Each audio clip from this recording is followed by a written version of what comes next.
इस वीडियो के अंदर गाइस हम लोग बात करने वाले हैं बैंक अकाउंट वैलिडेशन एरर्स के बारे में। लेकिन देखिए कई सारे लोगों को काफी सारी यहाँ पे प्रॉब्लम्स का सामना करना पड़ रहा है, जैसे कि वैलिडेशन एरर्स आ रहे हैं, रेस्ट्रिक्टेड रिफंड नाम की चीज आ रही है, pan bank account IFC linkage failed इस टाइप के एरर्स आ रहे हैं, वैलिडेशन इन प्रोग्रेस इस टाइप के एरर आ रहे हैं, और not eligible for the refund इस टाइप के एरर आ रहे हैं। तो इन एरर्स का मतलब क्या है, कैसे आपको इन एरर्स को यहाँ पे रिजॉल्व करना है, ये गाइस सारी जानकारी देने वाला हूँ उस वीडियो के अंदर, तो पूरा वीडियो यहाँ पे जरूर दिखेगा। साथ में गाइस बताना चाहूंगा, अगर आप एक एक्सपर्ट के थ्रू अपनी आईटीआर फाइलिंग कराना चाहते हैं एक अफोर्डेबल कॉस्ट के ऊपर, उसकी लिंक भी सिंपली आपको डिस्क्रिप्शन बॉक्स में मिल जाएगी। तो चलिए गाइस शुरू करते हैं। तो गाइस आप मेरी स्क्रीन के सामने देख सकते हैं, यहाँ पे बैंक अकाउंट, 3 बैंक अकाउंट यहाँ पे बेसिकली लिंक है। तो पहले हम लोग इस प्रॉब्लम का सॉल्यूशन निकालते हैं। यहाँ पे अभी जो भी आप बैंक अकाउंट लिंक वगैरह करते हैं, तो कई लोगों को इस तरह का एक क्रॉस चेक मार्क लिखा होता है जिसके ऊपर लिखा होता है रेस्ट्रिक्टेड रिफंड। तो देखिए गाइस, जिनका भी टीडीएस का रिफंड वगैरह बन रहा होता है, वो लोग टेंशन के अंदर आ जाते हैं, क्या मेरा रिफंड इस बैंक अकाउंट के अंदर क्रेडिट होगा कि नहीं होगा, क्योंकि नॉमिनेशन फॉर द रिफंड के ऊपर तो वो चेक कर देते, उसके बाद में भी उनको श्योरिटी वगैरह नहीं रहती है।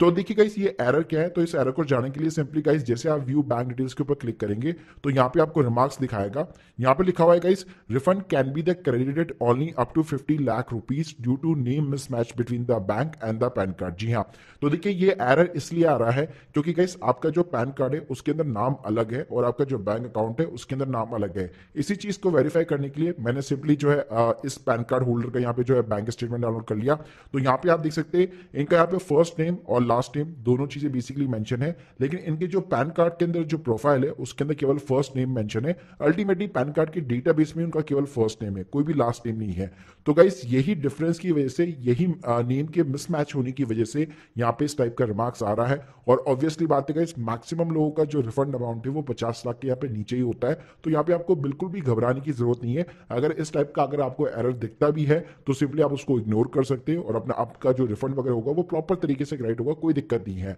लेकिन इस एरर को अगर आप रिजॉल्व करना चाहते हैं तो सबसे पहले आपको अपने बैंक के अंदर बेसिकली जो है डिटेल्स अपडेट करवानी पड़ेगी। जो नाम पैन कार्ड के अंदर है वही नाम बेसिकली आपको अपने बैंक अकाउंट के अंदर भी रखना पड़ेगा। अब गाइस हम लोग बात करते हैं दूसरे एरर्स के बारे में। यहाँ पे कई लोगों का जो बैंक अकाउंट होता है वो सिंपली तरीके से फेल हो जाता है जब वो प्री वैलिडेशन की यहाँ पे रिक्वेस्ट डालते हैं, और उनको जो एरर दिखाई देता है वो सिंपली इस तरह का दिखाई देता है, pan bank account IFC linkage failed. तो गाइस इसका मतलब क्या होता है, इसका मतलब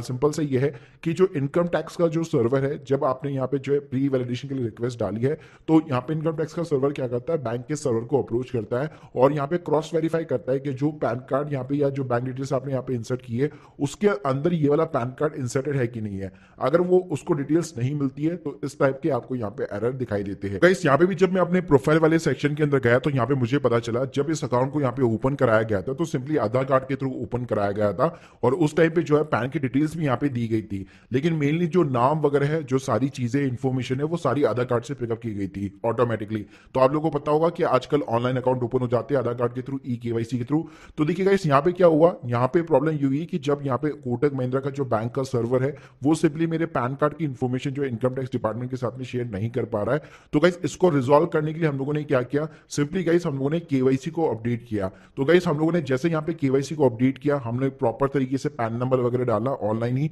और हम लोगों ने जैसे केवाईसी को अपडेट किया तो उसके बाद में हमें ये एरर दिखना यहाँ पे सिंपली तरीके से बंद हो चुका था। तो गाइस अगर आपके साथ में भी ऐसी चीज हो रही है तो सिंपली आप अपने बैंक के अंदर जाइए और अपना जो पैन कार्ड है, अपना जो आधार कार्ड है, वापस आप बेसिकली अपने बैंक अकाउंट की एक बार री-केवाईसी करा लीजिए, जिससे कि गाइस आपकी ये वाली प्रॉब्लम भी यहाँ पे रिजॉल्व हो जाएगी। अब गाइस बात करते हैं कि कई लोग यहाँ पे बैंक अकाउंट ऐड करते हैं तो उनको वैलिडेशन इन प्रोग्रेस करके काफी टाइम का बेसिकली जो उनको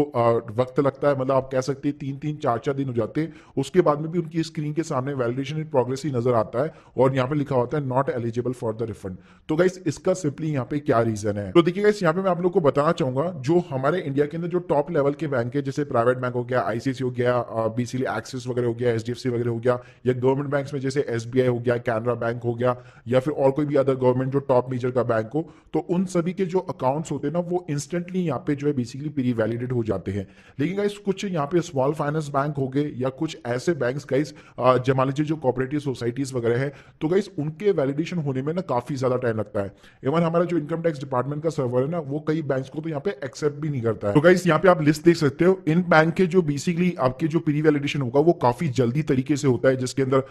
बैंक ऑफ बड़ौदा हो गया, कैनरा बैंक हो गया, अपना एसबीआई हो गया, आईडीबीआई हो गया, आईसीसी बैंक हो गया, एचडीएफसी हो गया, ये सारे बैंक इंस्टेंटली यहाँ पे फटाफट यहाँ पे जो है प्री वैलिडेट हो जाते हैं। लेकिन अगर आपने कोई भी कोऑपरेटिव सोसाइटी वाला बेसिकली बैंक अकाउंट डाला, जैसे गाइस आप स्क्रीन के सामने दे सकते हैं, मैंने जैसे कि उज्जीवन स्मॉल फाइनेंस बैंक डाल रखा है। एचडीएफसी का बैंक नहीं है ये बेसिकली अर्बन कोऑपरेटिव बैंक है, जिसने एचडीएफसी के साथ में टाइप वगैरह कर रखा है, मतलब अल्टीमेटली एक्वायर कर रखा है। तो गाइस यहाँ पे आप देख सकते हैं, अगर आप कोई भी कोऑपरेटिव बैंक डालते हैं या कोई भी स्मॉल फाइनेंस बैंक वगैरह का एफसी कोड वगैरह डालते हैं, तो इसके अंदर आपको काफी ज्यादा यहाँ पे वक्त लग सकता है। आपको 15-15, 20-20 दिन का यहाँ पे वेट करना पड़ सकता है इस बैंक अकाउंट को यहाँ पे वैलिडेट करने के लिए। तो गाइस यहाँ पे मेक श्योर कीजिए, अगर आपके पास में एक जो है अच्छा खासा नेशनलाइज लेवल का कोई बैंक है, तो उसी को यहाँ पे इंसर्ट कराइएगा, ताकि आपका इंस्टेंटली यहाँ पे प्री वैलिडेट हो जाएगा। साथ में कई लोगों का डाउट ये रहता है कि जब वो इनकम टैक्स रिटर्न यहाँ पे फाइल करते हैं और लेट सपोज यहाँ पे अभी भी वैलिडेशन इन प्रोग्रेस बता रहा है या नॉट प्री वैलिडेट बता रहा है, क्या उसके बावजूद भी वो अपनी इनकम टैक्स रिटर्न फाइल करते हैं? तो डेफिनेटली वो कर सकते हैं। अगर लेट सपोज उनका रिफंड वगैरह कुछ भी नहीं बन रहा, तो उनको इन चीजों की यहाँ पे टेंशन लेने की जरूरत नहीं है।